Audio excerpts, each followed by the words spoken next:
account. So I'm going to. I can rename you, Ian. We are also live on YouTube and channel 26, and the meeting will begin in just one moment. Okay. Thank you. The time is 5:30. I am going to call the special meeting of the Vacaville City Council to order. It is April 6th. Can I have a roll call, please? Councilmember Stockton? Here.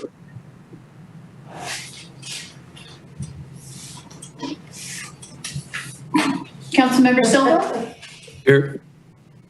Councilmember Roberts? Councilmember Roberts? Councilmember Wiley? Here.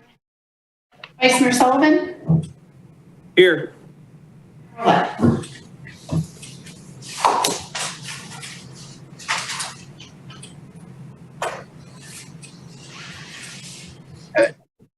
Did you call my name, Michelle?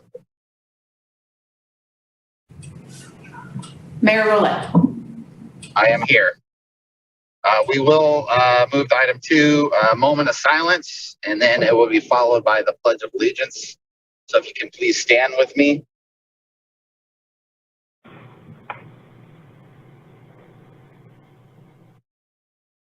I pledge allegiance to the flag of the United States of America and to the republic for which it stands, one nation, under God, indivisible, with liberty and justice for all.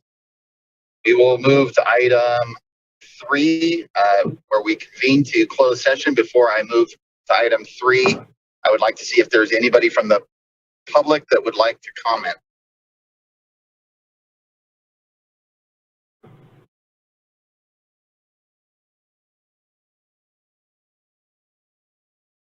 I see Crystal no is- hands. I will close public comment and adjourn to closed session. We will reconvene public session after closed session at 6:30. Thank you.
now 6:30. I'm going to call the special called meeting of the city of Vacaville back into order. We just came back from closed session. I have nothing to report under closed session. We will convene to the special called meeting for Mr. City Manager. Can we start it off? Actually, Mr. Mayor, in accordance with the special study session, we are supposed to take public comment on the agenda, and then we'll move on to item 4A with the presentation. Absolutely. Let's start off with public comment. Crystal, do we have any public comment? I see no hands at this time. I'm going to close public comment and move to 4A, Mr. City Manager. Thank you, Mr. Mayor, Vice Mayor, members of the City Council.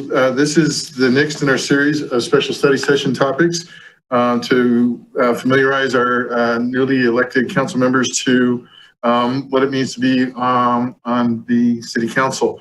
This next item that we wanted to walk the council through is an introduction to the city's budget process.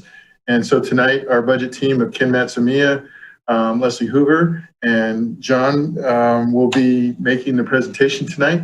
We're going to be talking about the overall budget, and we will be just introducing for tonight some discussion on Measure M, which will be followed up later at a separate special study session. So with that, I'll turn it over to Ken, who will kick it off.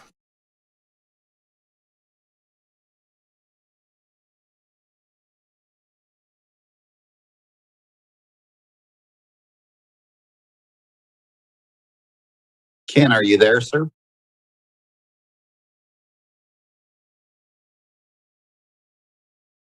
Mr. City Manager?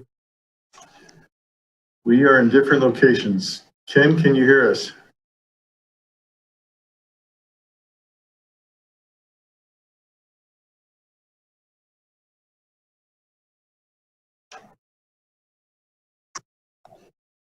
Can someone else start us off or jump in? I think they're all in the same room. Let me double check here, sir. I apologize for the delay.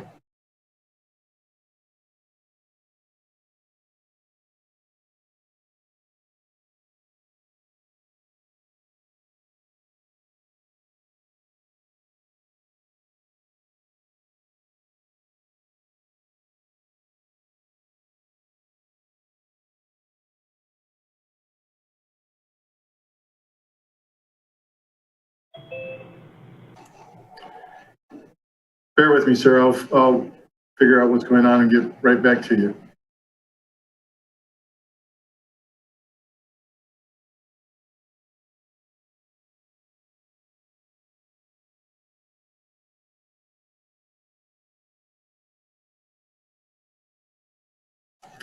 Okay, they had to re-log in. There'll be just a moment.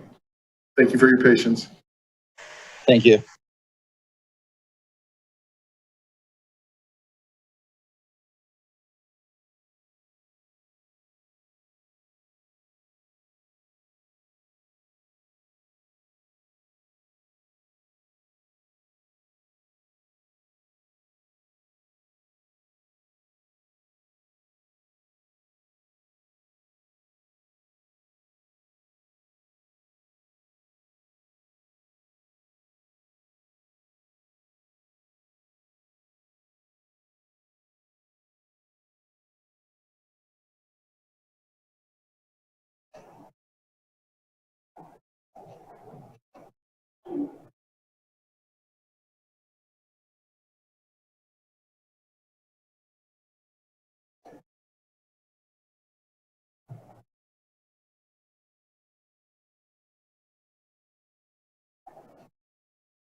I apologize for that. This is Ken Matsumiya, the Finance Director. Is everybody able to hear me?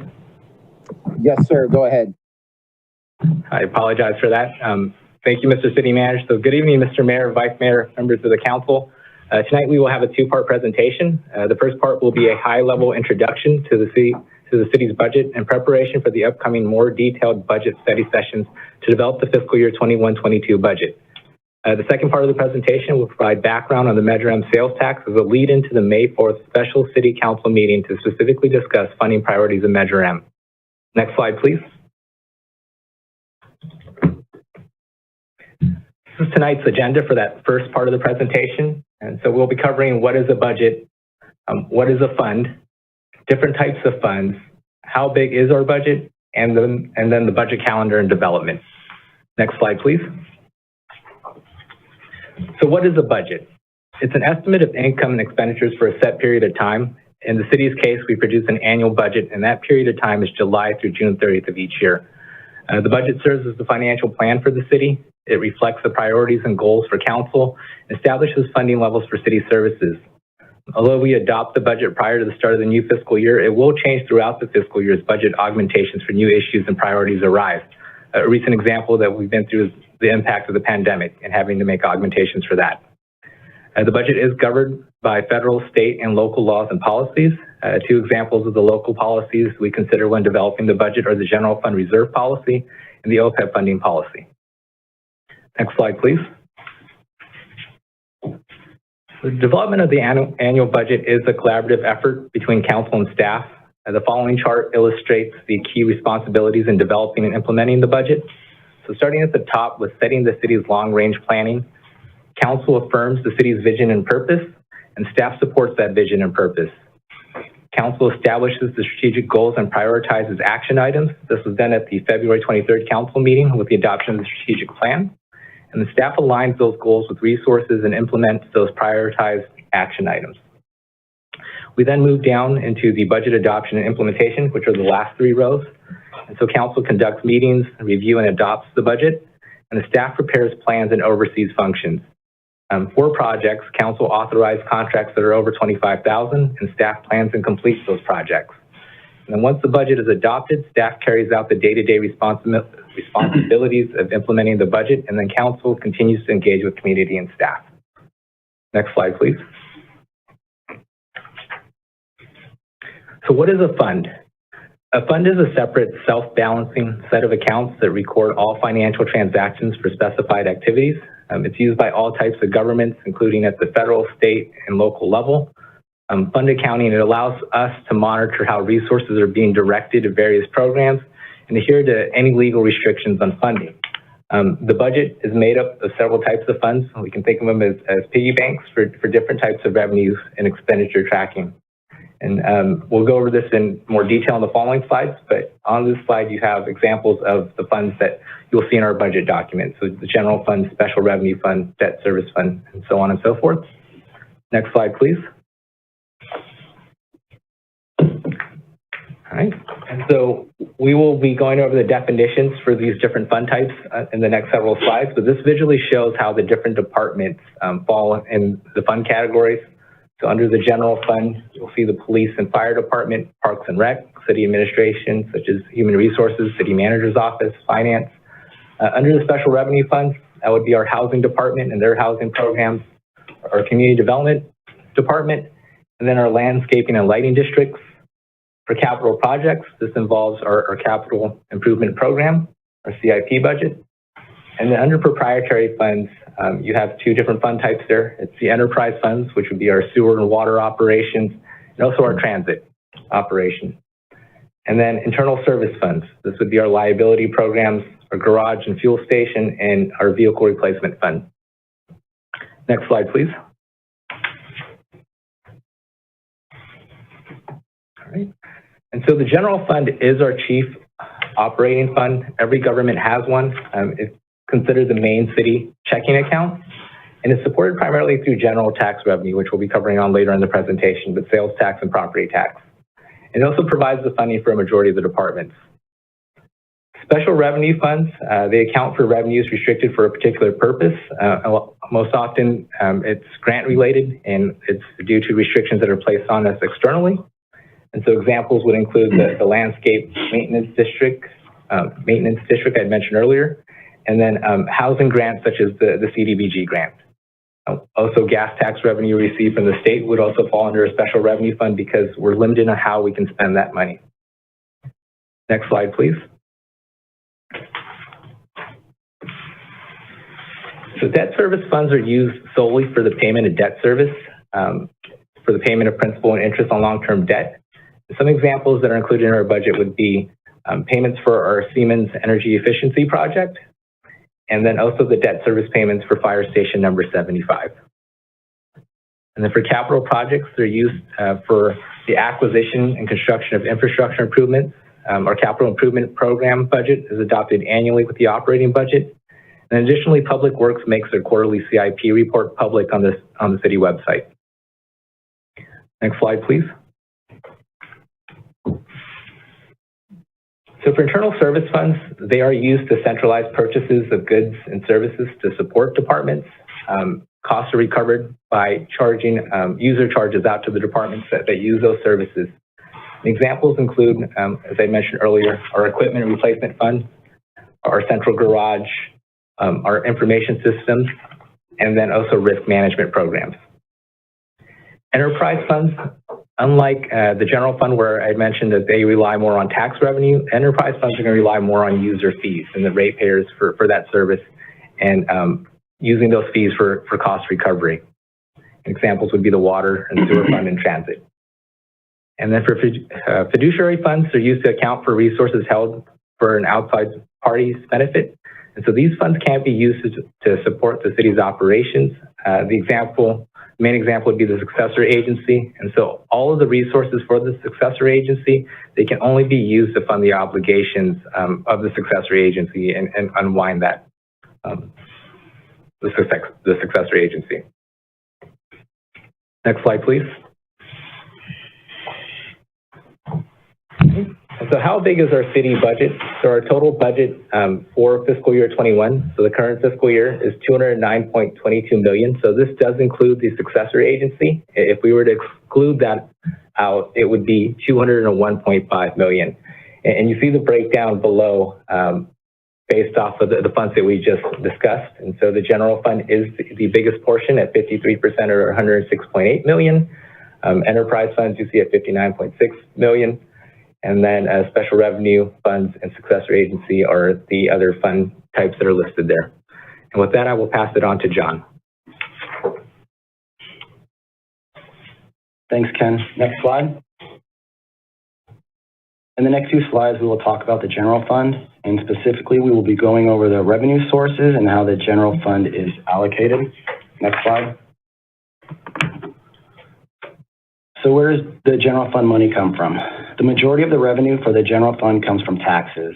As you can see on the slide, it shows 83.4% or $90 million. And that includes property tax, sales taxes, and other taxes. Charges, fees, and services accounts for approximately 8.5% or $9.2 million. And this would include fees such as ambulance charges and parks and rec fees. Contributions from other funds account for 5.1% or $5.47 million, and the bulk of this revenue would come from CFD fees. Intergovernmental transfers accounts for 1.2% or $1.27 million, and this would include reimbursements from another government, such as the state. Other resources account for 1.8% or $1.99 million, and this would include interest payments received throughout the year from the city investment portfolio. So the total for the year is $107.96 million. Next slide.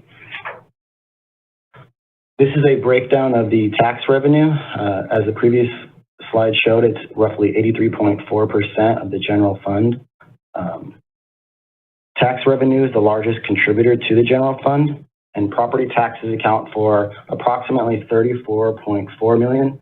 Sales tax account for $33.9 million, and other taxes account for $21.7 million. Next slide, please.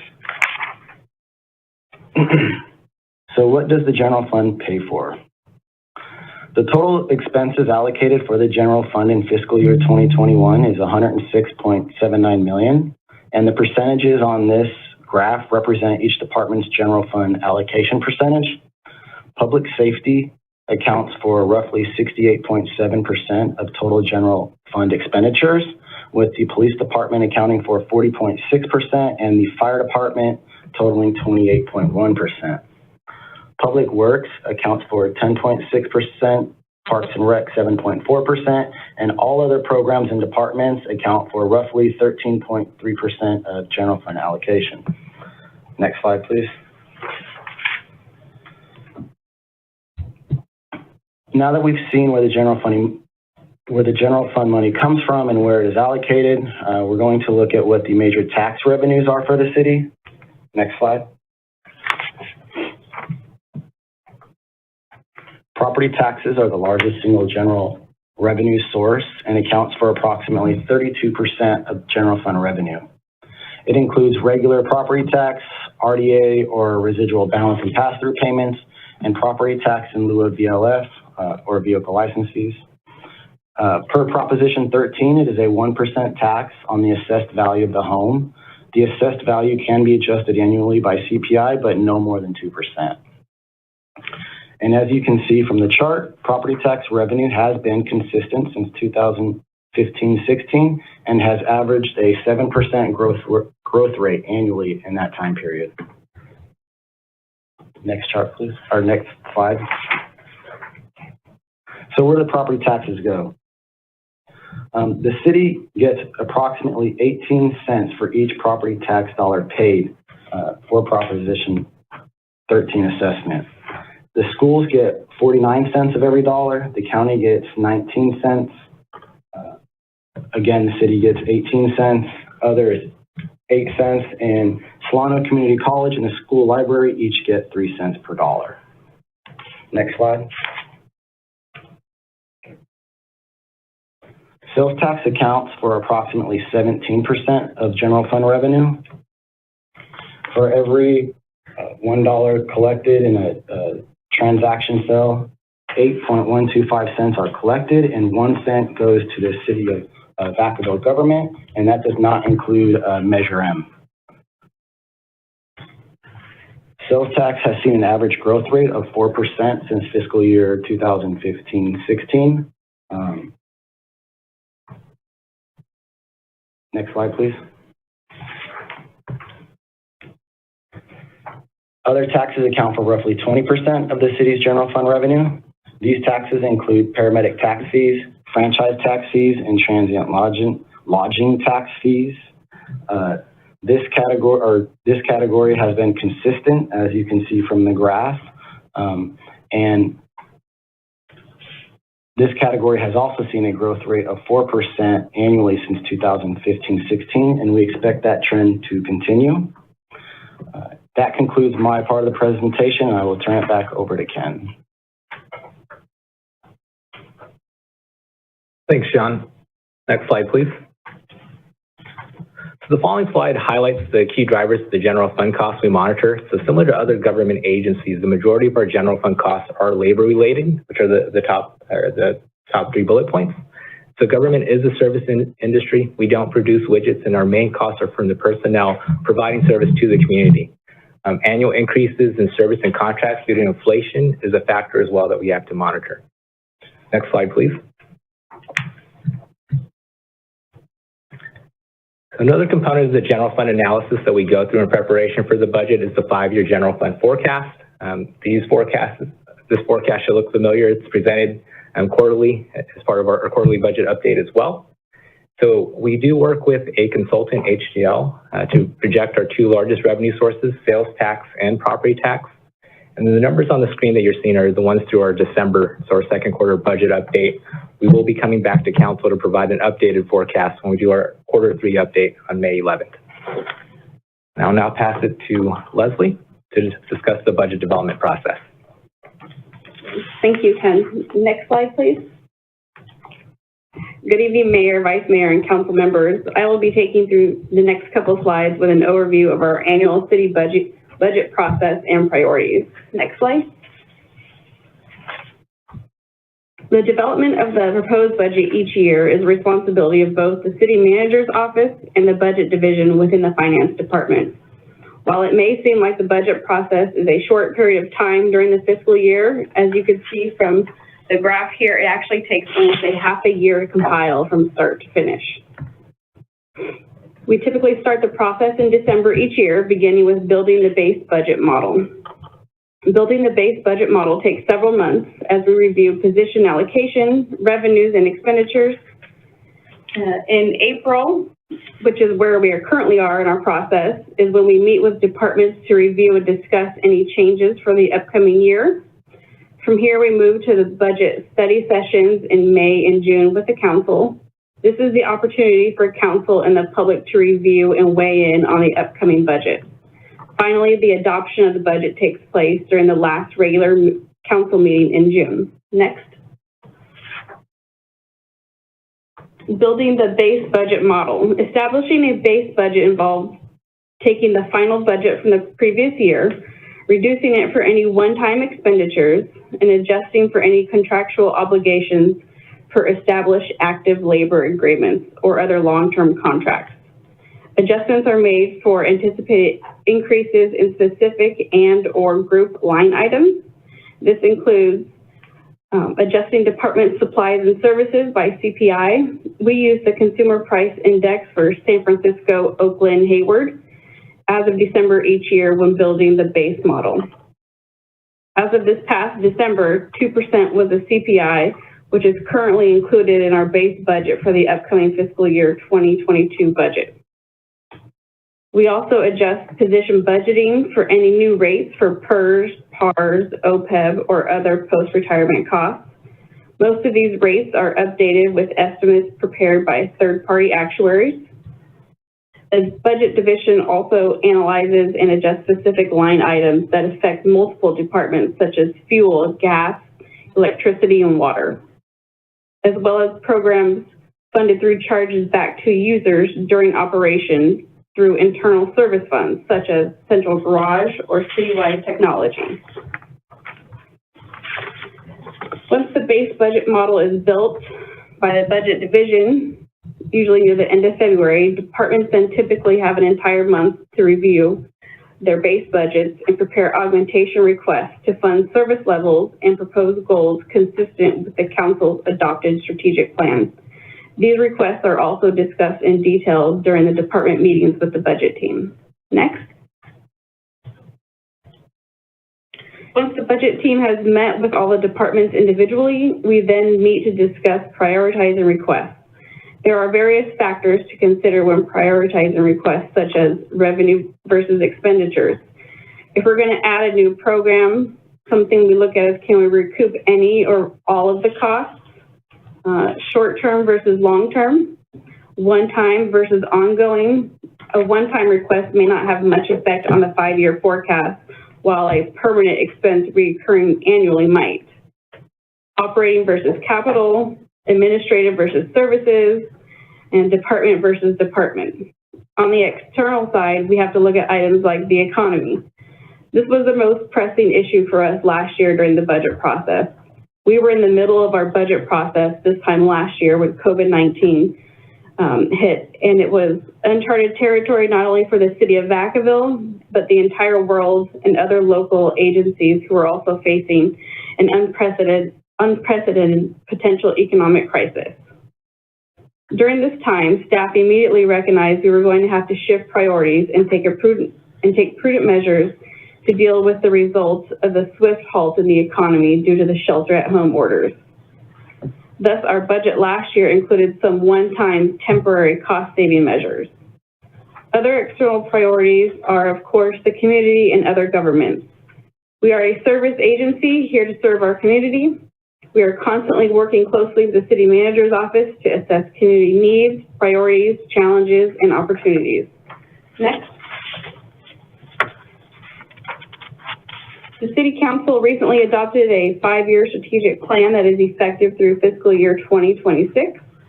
This process included various opportunities for council, staff, and the community to weigh in on the goals and related initiatives. There are now 5 goals and 8 initiatives, as you can see here on the slide. The strategic plan is very important to the budget process. The budget is where the funds are allocated each year to support achieving the goals in the plan. Next. This slide contains our budget roadmap for the remainder of the fiscal year. We will be coming back to council on May 11th with the fiscal year quarter 3 budget update. We will update the council on the general fund status and revenues and expenditure trends through March 2021, along with an updated 5-year forecast. The first official budget study session will be held on May 25th, with the second budget study session on June 8th. These public study sessions will allow for both council and the community to engage with staff and provide input on the 2022 budget. And then finally, the budget adoption by council would take place on June 22nd. Next slide, please. This wraps up our first part of our Budget 101 presentation. We will address Measure M in a few moments. However, we want to take this opportunity to see if there were any questions on what we have presented so far.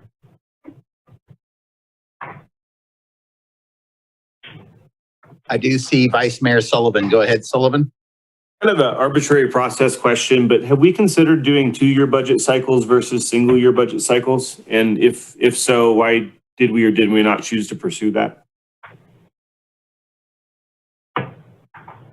Hi, Vice Mayor Sullivan. This is Ken Mazzavia. So I'm not aware, at least in my time, of the city pursuing having it done for a 2-year period of time. So I know there are some other cities that do that. I would say with still uncertainty with the pandemic out there, that it makes sense to continue to budget on an annual basis, but that might be something that maybe further down the road we could consider once there's more clarity related to the pandemic. Thank you. Mm-hmm. Okay, I see no other hands if we want to continue through. Okay, next slide, please. Measure M. Next slide, please, Crystal. Tonight's Measure M topics we will be addressing are: what is Measure M? An update of Measure M as of December 2020, ongoing versus one-time expenditures, the upcoming preliminary budget for fiscal year 2022, and finally, what's next for Measure M. Next slide. Measure M is a 20-year general tax extension approved by voters in November 2016. The passage of the extension also included an increase from a 1/4 cent to a 3/4 cent, which took effect April 2018. This is a general tax that can be used for general municipal purposes. The bottom portion of this slide contains the ballot language, which was received by all voters. The Vacaville Essential Services Protection Measure to protect essential city services such as police programs, fight domestic violence, child elder abuse, gang activity, and neighborhood crime, fire paramedic services for quick response times, street lighting for safety, and other city services. Next. This slide contains an example of general city services that can be supported by a general tax. Also, these are some of the examples used in various campaign literature and public forums: gang suppression, police and fire protection, ambulance service, street repairs, park maintenance, recreation programs, public parks, sports fields, roadway improvements, McBride Senior Center, Walter V. Graham Aquatic Center, Ulatis Community Center, the Performing Arts Theater, and other services and facilities for Vacaville residents. Next.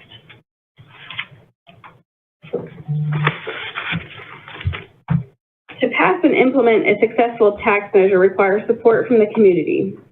City staff and council at the time spent 8 months identifying spending priority and projects for the 20 years of Measure M proceeds.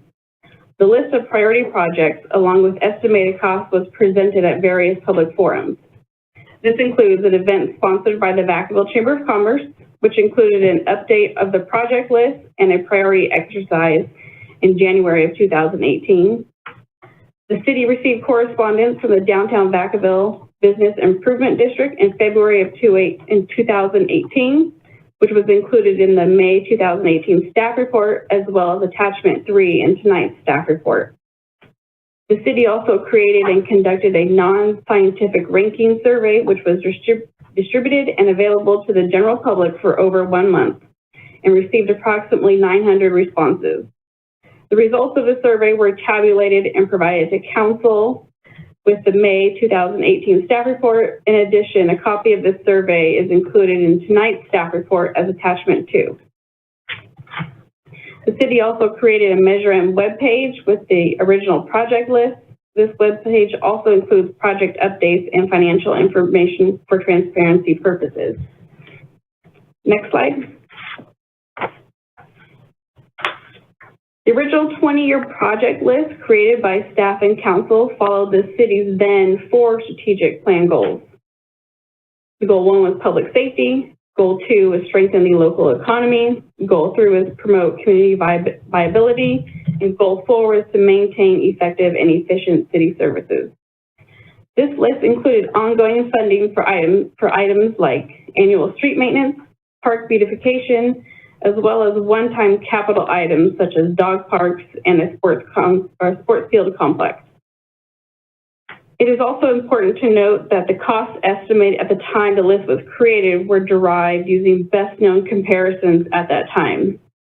These costs will continue to be refined as projects evolve and move forward through the design and entitlement phases. Next. Measure M accounting. While Measure M is a general fund tax, we do account for it separately in its own fund for transparency purposes.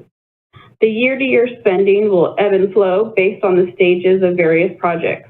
For example, street maintenance typically is completed during the dry summer and early fall months each year. In addition, some years we will spend less than actual revenues, which is the case for the current fiscal year, while other years we'll be spending down fund reserves. I will now pass it on to Ken to discuss more of the Measure M financial information. Thanks, Leslie. Next slide, please. So the following slide summarizes the Measure M fund from its inception, April of 2018 through December of 2020. So at the top, we have the total revenues that have been brought in over that period of time at $46.4 million. The expenses of $19.8 million. So when you subtract that from the revenues, you get the fund balance of $26.6 million as of December. And of that fund balance, it is broken up into the amount that we still have in commitments, which is at $17.1 million, which leaves us with $9.5 million in uncommitted balance as of December of 2020. Next slide, please. And the following slide highlights several of the Measure M funded projects that have been completed and major project commitments included in the $17.1 million number that I had mentioned in commitments in the previous slide. So completed projects include the refurbishment of the downtown decorative streetlights, various neighborhood park resurfacings to basketball and tennis courts, repairs and refurbished restrooms at Peña Adobe, replacement of the Orchard Park path, the new Centennial Dog Park, asphalt overlays, slurry seals, and crack sealing, and the East Monte Vista pavement rehabilitation project. The major project commitments for open projects are the grass field complex, the street maintenance program, repairs to the Keating parking lot, downtown alley reconstruction, and the renovation of the Three Oaks Community Center. Next slide, please. So the current ongoing costs funded through Measure M are broken down into 2 areas, staffing and annual programs. And so the current budget commitments for staffing include 9 positions in the police department, 6 positions in the fire department, 2 positions in the city manager's office, and 1 position in economic development for a total of $3.9 million, which is that top part of the first chart. And then the annual ongoing programs include $225,000 for the parks beautification program, $2 million for street maintenance, and $2 million for replacing the city's aging fleet of vehicles and related equipment, which totals the $4.2 million below in programs. And so this brings the combined funding total for fiscal year 21 ongoing costs to $8.1 million, which is at the bottom of the slide. Next slide, please. So the previous slide showed the ongoing costs. This slide lists our current one-time commitments for fiscal year 21. It is important to note that during the budget process of this time last year, we were dealing with many potential financial uncertainties due to the pandemic and opted for a strategic and cautious approach to the budget. So this included not committing any one-time funding at that time to projects that were not yet underway. So the committed amounts on the slide, the $380,000. Include gap funding for the Public Works Maintenance Building for $250K, $100,000 for phase 2 of the biotech strategy, and the recently approved $30,000 for the Vacaville marketplace. So the total committed balance for fiscal year 21 is $8.5 million. Next slide, please.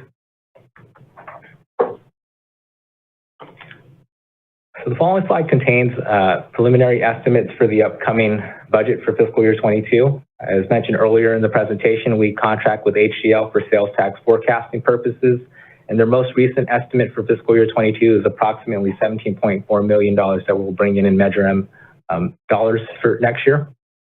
On the expenditure side, we anticipate $8.2 million going towards annual ongoing funding for staffing and programs. There's the breakdown there of $4 million for staffing, $4.2 million for the programs that we had mentioned earlier, which this would leave approximately $9.2 million in one-time funding, not including the uncommitted balance that was mentioned in 2 slides ago, for council to further discuss and prioritize in the upcoming special Measure M meeting that we'll be having next month. Next slide, please. So what's next? Tonight we've provided you with an update on the history of Measure M from where we started to December of 2020. Our next special council meeting is May 4th and is dedicated solely towards Measure M.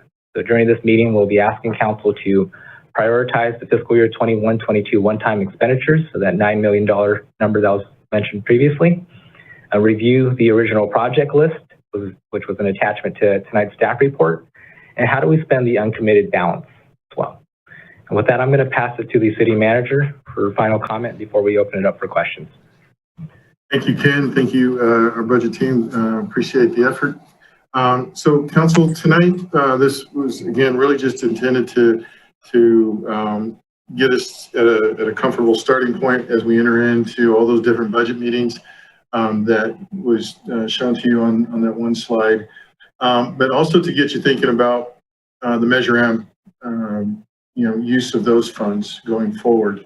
Much like we did earlier this year with the strategic plan update, which was approved by your predecessors in the prior council, this budget list that you have in front of you as attachment 1 for Measure M was approved by a prior council. And we wanted to give this council the opportunity to explore, other possible uses or recommitment to what's on this list. So what we're hoping to do when we go to the May 4th meeting is just that, is sit down with the council and have a conversation in terms of how we use that money. We identified, the ballot measure language and what it's specifically allowed for. And on the list is very reflective of that language. But we want to hear from the council and the community and just have that conversation, because as you look at that list, there's projects of small size, medium, and large size. And there's a variety of different things that we can do with the Measure M funds in terms of spending on immediate needs, saving up for bigger needs, or even considering the possibility of bonding for one large project. So we'll have that conversation on May 4th. It will be just a kickoff conversation. We don't anticipate or expect the council to finalize their list of projects at that meeting, but we just want to have that dialogue. So I would encourage you all to take a look at the materials that we provided to you tonight. I have asked all of our departments here to look at the projects that they have planned for the budget process and compared them to the council's recently prioritized strategic plan.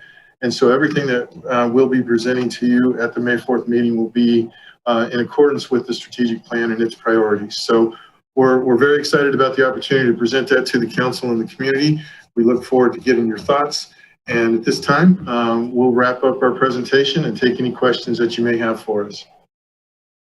Thank you very much. I appreciated the presentation. I'm going to flip over to the other page to see if I have any hands. I do see Vice Mayor Sullivan. Vice Mayor? Yeah, thank you, Mayor. Excellent presentation. And I think this gives us all a really good foundation to kind of move forward into the next steps. I think the thing that I'm kind of thinking about or confused about And I don't necessarily need a response back this evening, Aaron, unless you've got one, but, and I know one of the speakers actually talked about it a little bit, but it is how do we sort of align the funding, the budget with the strategic. I'm sorry, Vice Mayor, you started to cut out there.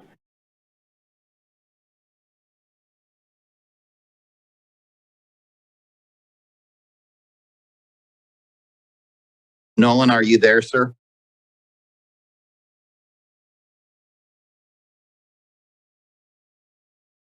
Well, I'll go ahead and jump in. I think what I heard him starting to say is how do we align all the budget requests and with the strategic plan priorities? So that is something that, you know, we started with last year's budget process, and we took the council goals and initiatives that were identified as part of the strategic plan, and every department, when they presented their budget to the council, we made sure that those requests for augmentations or new programs and services were consistent with the goals and initiatives of the strategic plan. We intend to do the same thing this year, and this time we're also factoring in Measure M. And so when you look at the types of projects that you see on this prior list, as well as some of the new ones that you'll see resulting from the recently endorsed Parks and Rec Master Plan, as well as some other things that I think that I'll be excited to bring to the council in terms of the new goal, the fifth goal, related to community engagement, in terms of, you know, doing things out in the community and improving that connectivity, if you will. And so those are things that we will be presenting as part of the May 4th presentation. We will identify as part of that presentation what we believe, you know, what goals and initiatives those projects or services represent, and we'll implement. And then, of course, we'll be looking for your feedback, and we'll be looking to get the council's, you know, direction on priorities. Are you looking for an immediate project or services, or are you looking for something more long-term? And so we'll have a very robust conversation about that, and we'll be taking lots of notes, and we'll be bringing that back to the council after that meeting at subsequent budget meetings for discussion. So I hope I answered the question. Yes, thank you. Okay, Mr. City Manager, I see no other hands. Actually, no, Councilmember Wiley. Councilmember Wiley? Hi. On the information that we looked at tonight, there was, you know, the feedback from the community, and you said about 900 people responded. Is there a plan to have any more input from the community as well? We had not planned on doing another survey such as this. You know, we feel that, you know, we've through the Parks and Rec Master Plan outreach efforts that we have updated information on those particular types of projects and programs.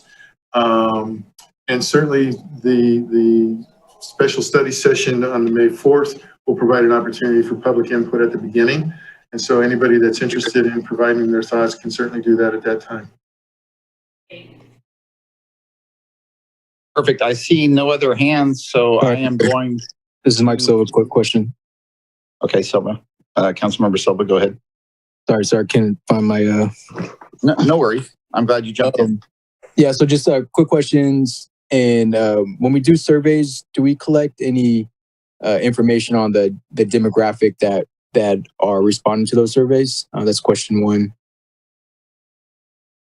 I believe that this was a SurveyMonkey survey, and so I don't believe that provided any demographic data associated with it. Leslie, is that accurate? I'm not exactly sure. I believe it was a SurveyMonkey, and I don't think there was any demographics on that one. Okay, so just to clarify, you know, ideally anybody in the city would take it, but we don't know what areas or, you know, what, you know, I guess we don't have any identifiable information on who responds to that, or as far as not necessarily personally identifiable, but just like what anything to kind of understand where they're coming from or who's responding. No, again, Mr. City Manager, Mr. Yes, City sir. Manager, what wasn't it put out to, if I recall correctly, we put it out to the voters. It went out to registered voters.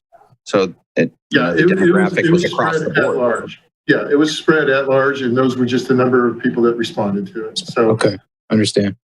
Okay, thank you. And so the other question, or actually request I have, or clarification, however you want to take it, is when so future discussions talking about these different items, will there be like some type of estimated price tag associated with the different projects or programs or personnel that will be asked to consider?